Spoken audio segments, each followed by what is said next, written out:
Welcome to DMV Spotlight on ESPN 630, the sports capital, where we shine a light on local stories from D.C., Maryland, Virginia, and beyond to inform, enlighten, and inspire you. I'm Barbara Britt. So I have a couple of questions. Have you ever had trouble sleeping? Have you ever had a headache? Have you ever gotten a concussion? We're going to talk about all kinds of related issues here, including traumatic brain injury. And a lot of times that happens to our veterans, our soldiers. And I want to introduce my expert this morning. Dr. Tony Panettiere is a sleep neurologist. He's at the National Intrepid Center for Excellence at the Walter Reed National Military Medical Center here in Bethesda. He's a retired Navy captain with 25 years of active service, and he is an expert in traumatic brain injury and sleep as well. And I know you have to do a little disclaimer, Dr. Panettiere, so go ahead. And I do. Thank you, Barbara. Yeah, absolutely. What we discussed today will be my opinions and don't necessarily reflect those of the Department of Defense. Fantastic. All right. Well, I'm glad we got that situated. And so, Dr. Panettiere, you really have a broad spectrum of expertise here, and I want to look at these items separately, but then I also want to look at the links between them. I think most of us can say that getting a good night's sleep really is top on our list for feeling better, for so many things. But tell us a little bit about the science behind sleep and what we know now about how important it is. Well, the science is evolving. Sleep medicine's been out since the 70s, if you can believe that, but not until this last decade was there a study done that revealed that in sleep, and only in sleep, the brain sort of cleanses itself from the waste products that develop from metabolism during the day. And specifically, some of the waste products include some proteins that are seen to be elevated when people have Alzheimer's disease. And so given the memory issues those patients tend to have, that often is what we think is partly responsible for why people have some mental cloudiness and word-finding difficulties if they don't sleep a full night. It turns out that most of that cleansing process occurs in the deep sleep part of your sleep cycle.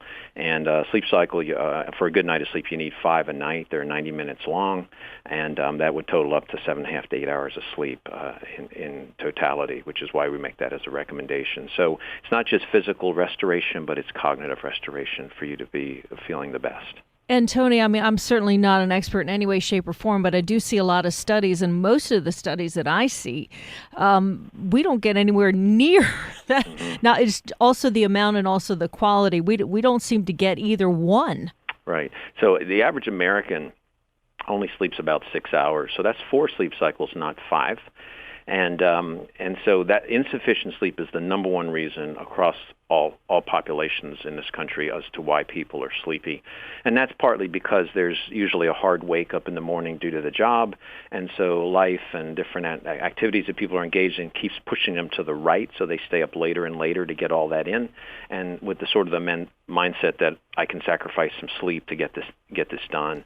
So we almost live like we have 25 hours in the day and not 24, and that usually comes at a price against sleep. And I think the other thing is that from things that I have read is that especially at night is when, you might sit down with your phone or online and you try to get in those last personal things because you've spent the day at work in front of a screen, and then you're looking at a screen right before you try to lie down, and the brain sort of is still busy. Tell us about what happens there. Well, I often tell people that usually your alertness period is 16 hours. So if you got up at 6 a.m. this morning, you should be physiologically sleepy by 10.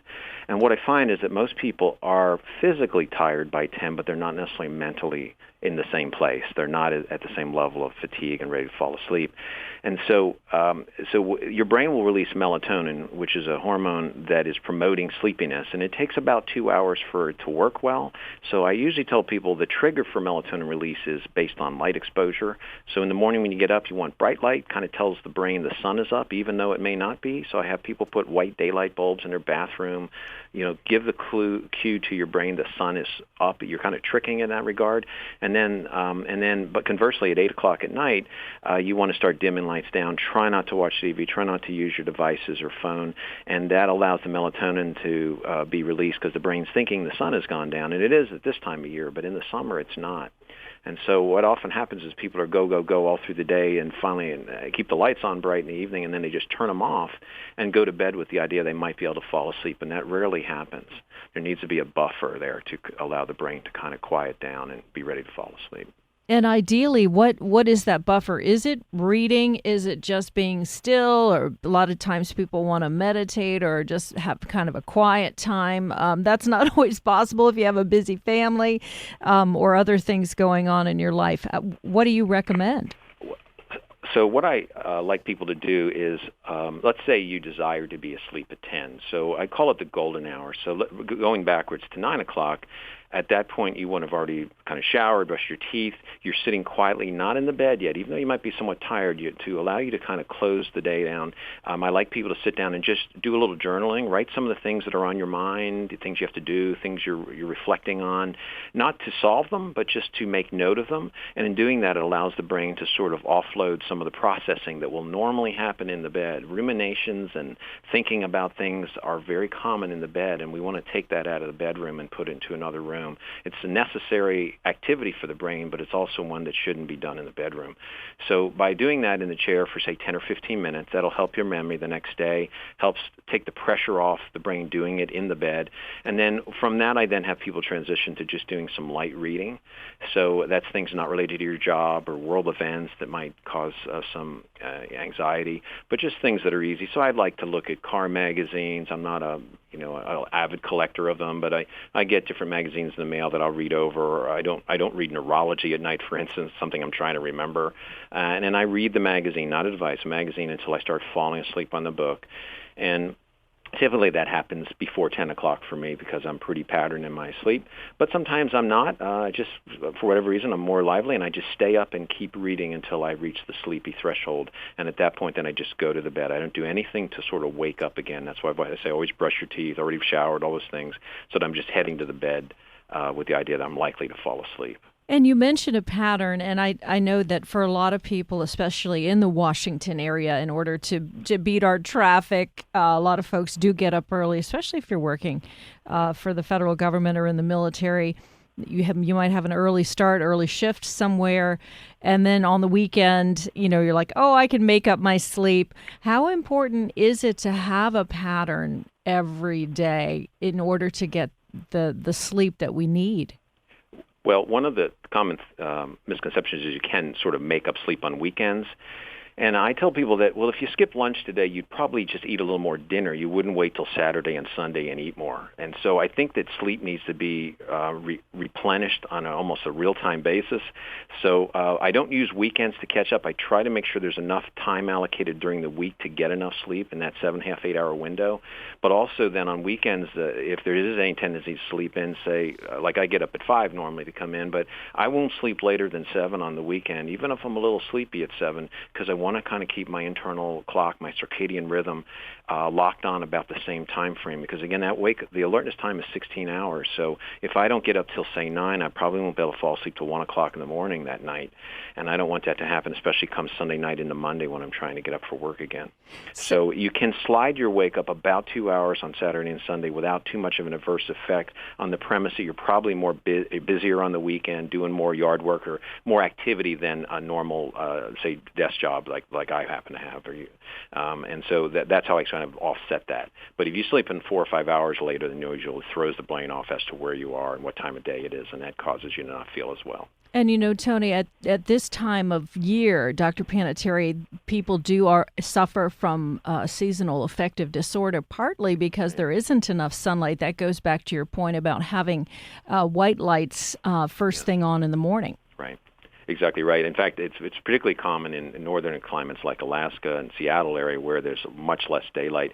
So again, it's helpful to see full spectrum light. Again, daylight kind of spectrum is what I tell people about, not the yellow bulbs, not necessarily the fluorescent ones, but the daylight bulbs. And at least it's sort of giving some of the frequencies of the light the sun would have, and helps to kind of create that rhythm that we're looking for. And just like I say, dimming it down in the evening around 8 o'clock, so your brain's thinking the sun has gone down at that point. And as we go through these different seasons of life, do the sleep requirements and patterns change? I know teenagers seem to need quite a bit more sleep for certain time periods or different time periods. And then as you get older, a lot of folks, as they get older, that's one of their big concerns. You're like, they just wake up seemingly in the middle of the night, can't sleep for a while. Does that really change? Is that our imagination, or is that really happening? No, they actually do change. One of the common normal patterns teenagers will have is what's called delayed sleep phase syndrome. So they are a little out of sync with the circadian, the day-night cycle. So you'll see them up at 1 o'clock in the morning, and as a parent, you might say, "Hey, you've got to get up early for school tomorrow. Why are you up so late?" But the fact is, they're just not that sleepy. Their brain thinks it's earlier in the evening than it actually is, and then conversely, obviously, they have difficulty getting up in the morning. So even recently, as I listen to the news, I know that some of the schools are having later start times, as like for high schools as late as 9 o'clock, and that runs obviously the sports and extracurricular activities later into the afternoon and evening. But that's recognizing the sort of the physiology of a teenager. And then as you get older into the working years, you're more likely to sort of adapt the schedule of your job. And so if you might have been a morning person growing up, you might be a night person if that's what your job entails. And then typically after the working years, older people tend to go to sleep earlier, just physiologically. They have what's called advanced sleep phase, where they tend to be sleepy at 7, 8 o'clock in the evening, go to bed, and have that issue, as you mentioned. They might wake up at 3 or 4 in the morning, and no one else is up. So I always tell people, if you feel rested in the morning, don't lay in bed. If you woke up, you feel like, wow, I'm good to go. Yeah, it's 4 o'clock in the morning. If I wake up, which is rare that early, but I'll wake up, I'll just go to the gym early. I'm going to expend that energy, get going. I'm not just going to lay there in the bed without any evidence I'm likely to fall back asleep, because I feel rested. And so you really got to listen to your body on those things. It's not so much cued to the time of the day as it is how are you doing. I want to switch over a little bit now, Dr. Panettiere, to some of your other areas of expertise and working with the traumatic brain injury, concussion. Tell us about, we see more and more of it in our veterans, but also with young people who get a concussion, or people who have been in a car accident, or just a fall where you've bumped your head. Tell us about what that is, and then link us back to the sleep issue that's involved with that. Well, where I work is the National Intrepid Center of Excellence, and this was developed mainly to look at persistent symptoms in people who have had mild traumatic brain injury, and that is synonymous with the word concussion. So if you're briefly knocked out, or you're dazed, quotes, your bell rung, saw stars, all those kind of terms, for many people within a week or two, any symptoms related to that, memory impairment or headaches or fatigue, they usually resolve within a few weeks. But there is about 10% of people going to have more chronic symptoms, and that's our focus of research and clinical treatment here. So in the military, obviously, though it's a military environment, most of the traumatic brain injury is not from the battlefield. It's more related to the things you mentioned, like car accidents and falls and sports.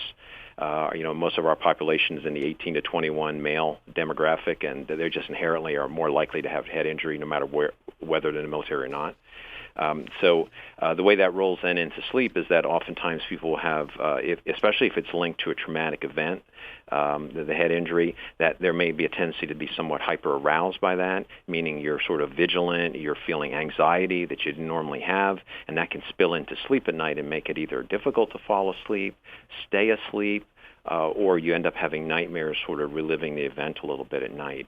And those are patients that definitely are my interest with what I do here.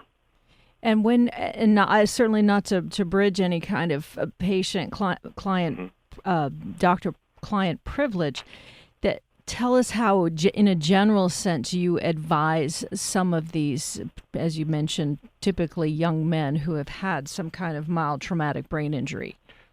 So I usually start by saying that, first of all, that given all comers, almost everybody gets fully better from their symptoms.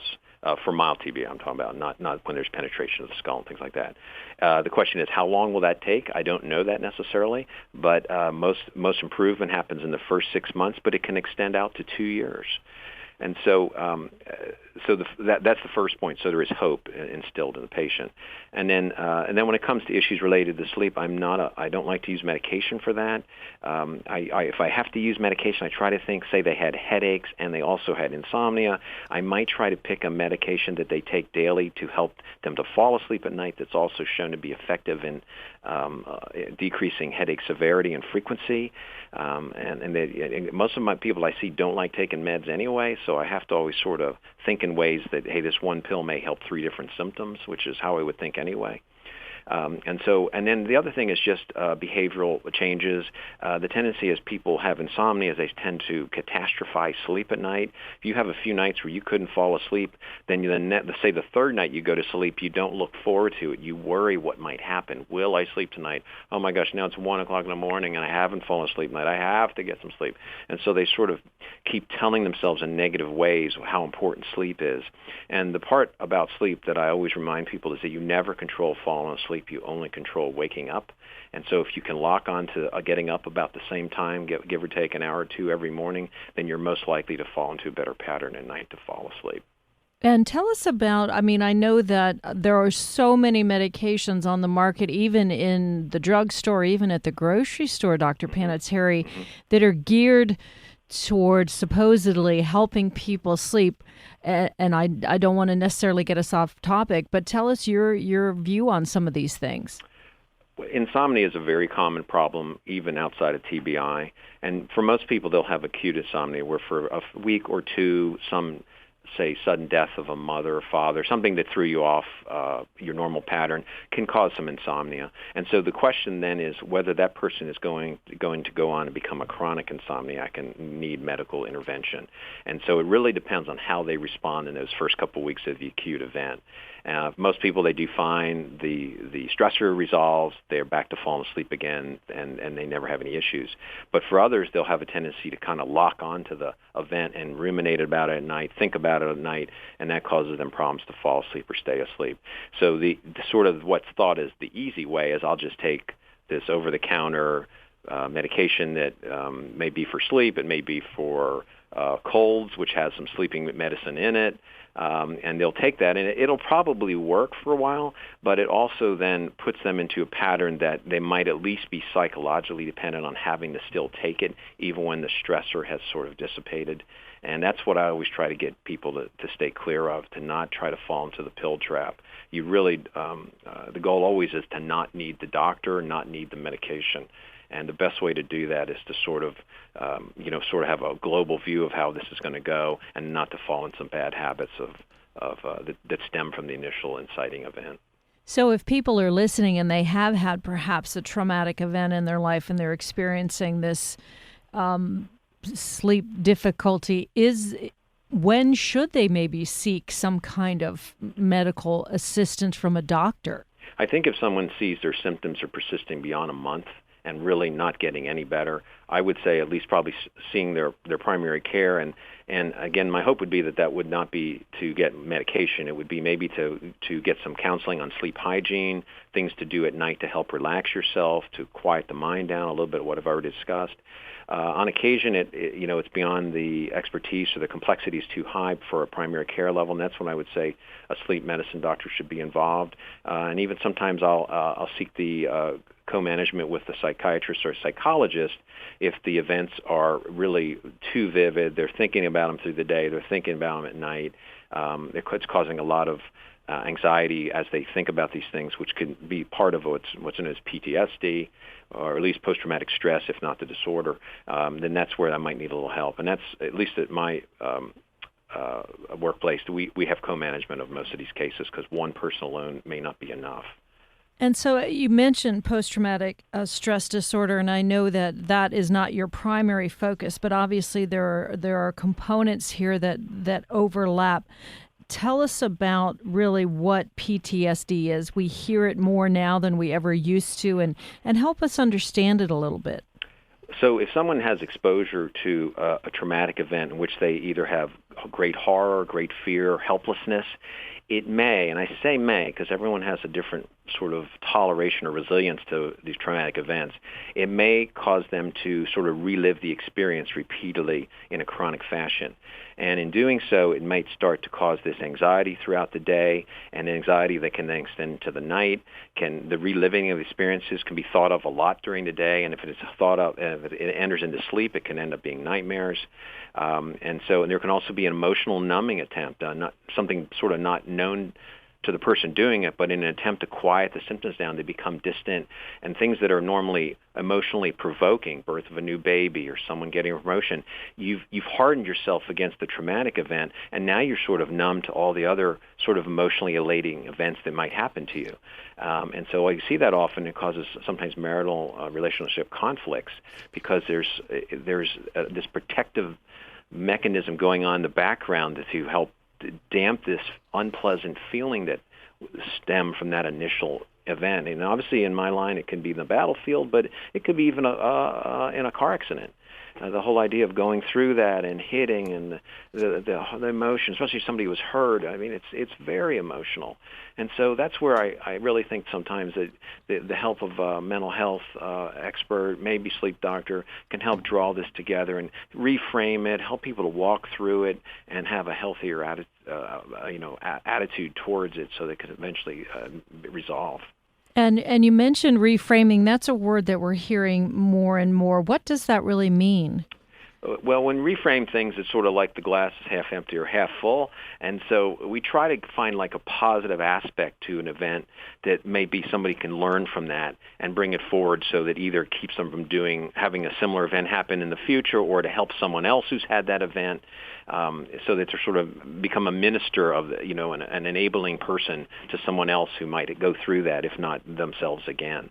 And so that reframing is very helpful because, again, the tendency of the brain is to see the negative, to catastrophize it. Oh, what if I get into a car crash again today? Things that are statistically not likely, but we tend to overweight them. And just somebody kind of rebalancing that and saying, that's really not what usually happens, and you're probably not going to get into another accident just statistically, and just helping to bring some accuracy and realism to the event that initially happened. And you mentioned nightmares. I know, again, I don't want to take you out too far from your field of expertise, but since you have such a broad spectrum of experience, I know a lot of times when there's young people, young children, they tend to perhaps go through a season where they're dealing with nightmares or night terrors or something like that. Right. Tell us about that. How does that happen, and how, as a parent, would somebody try to relieve their child? Well, it's probably related to, the thing is, don't let them watch the scary movie because they might have a nightmare. That's actually true. It doesn't mean it's going to happen, but it makes it more likely.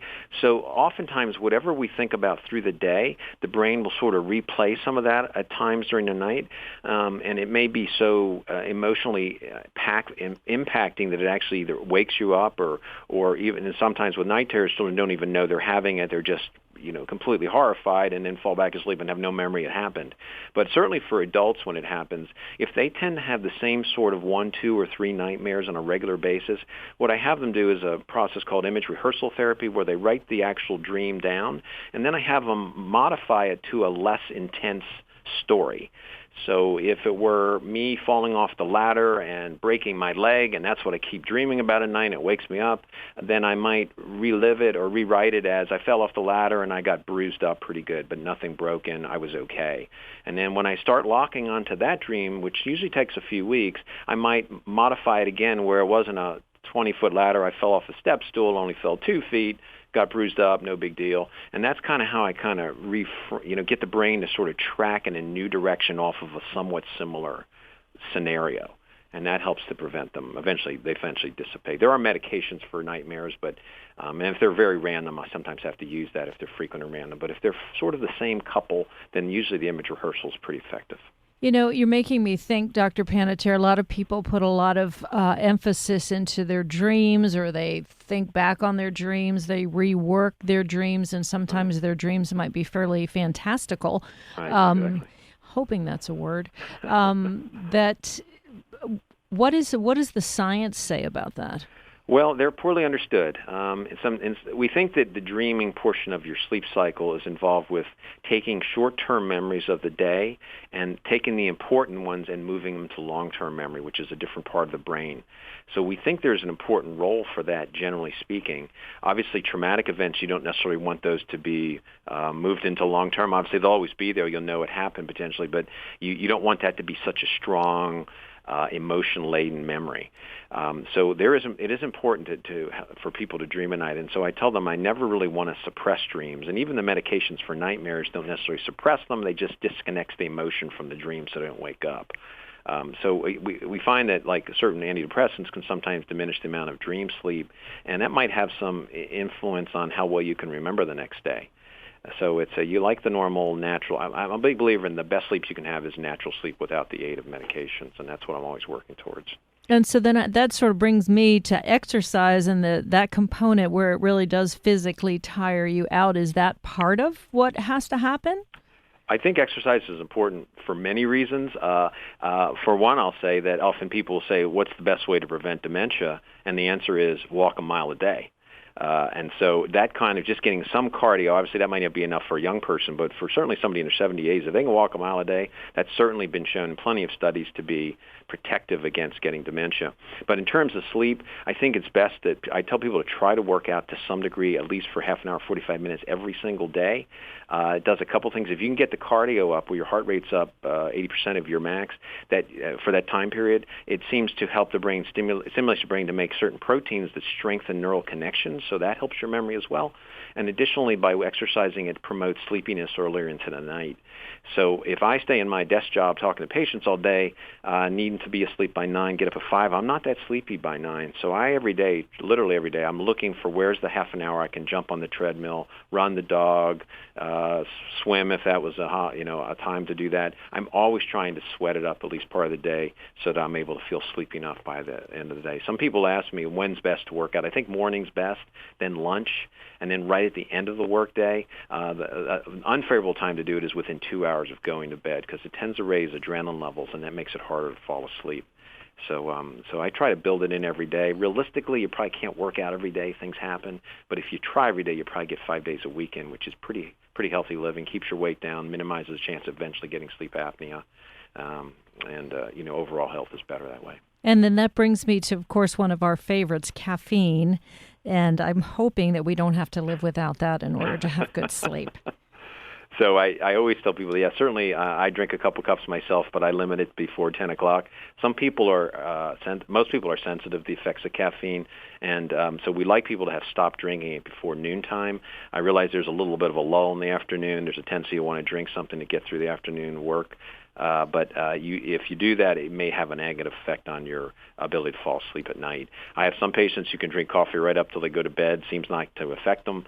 But for most people I see, I tell them to no more than 2 cups and be done drinking before noon. The other question I'll ask is some people I have will have to drink a pot a day. And obviously most people aren't connoisseurs of the taste, although it does taste good. But if somebody's drinking a pot a day, I'm like, why are you having to use so much caffeine to stay awake? And that makes me dive into their sleep, maybe do a sleep study on them, dig into their sleep, their routine at night. Are they getting enough sleep? And they're using caffeine to offset maybe bad habits or an underlying sleep disorder. I can tell you, Dr. Panettiere, the brain is so incredibly fascinating, and the things that it can do is just is, I guess, a lifetime of understanding and even beyond. Absolutely. It definitely is. So tell us about how folks, if they're listening today and they're thinking, wow, there's a veteran in my life, or there's somebody that I'm associated with who might need a little bit more help than we can offer here. Can you point them in the right direction? I can. There's a very good website that has a host of different symptoms and talks to those. It's the Defense and Veterans Brain Injury Center. And on that, you'll have different issues related to perhaps traumatic stress or headaches related to brain injury, the symptoms that go with each of those and how we best treat them, some tips on falling asleep at night. It's very helpful. And the website is dvbic.dcoe.mil. That's dvbic.dcoe.mil. And I think your listeners will be happy to check out that and find some helpful information. That's wonderful, and we will have that information on our website as well at ESPN 630, the Sports Capital. I want to thank my guests this morning. I've been speaking with Dr. Tony Panettiere, absolutely fascinating sleep neurologist at the National Intrepid Center for Excellence at the Walter Reed National Military Medical Center in Bethesda, a retired Navy captain with 25 years of active service, and just on a whole range of topics, including sleep and its importance.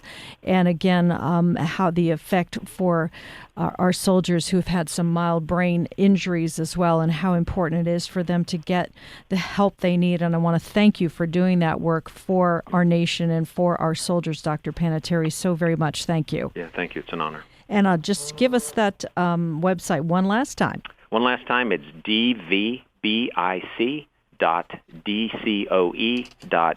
M-I-L. Thank you so much, and thanks to Ken Hunter, our fabulous engineer. You've been listening to DMV Spotlight. I'm Barbara Britt on ESPN 630.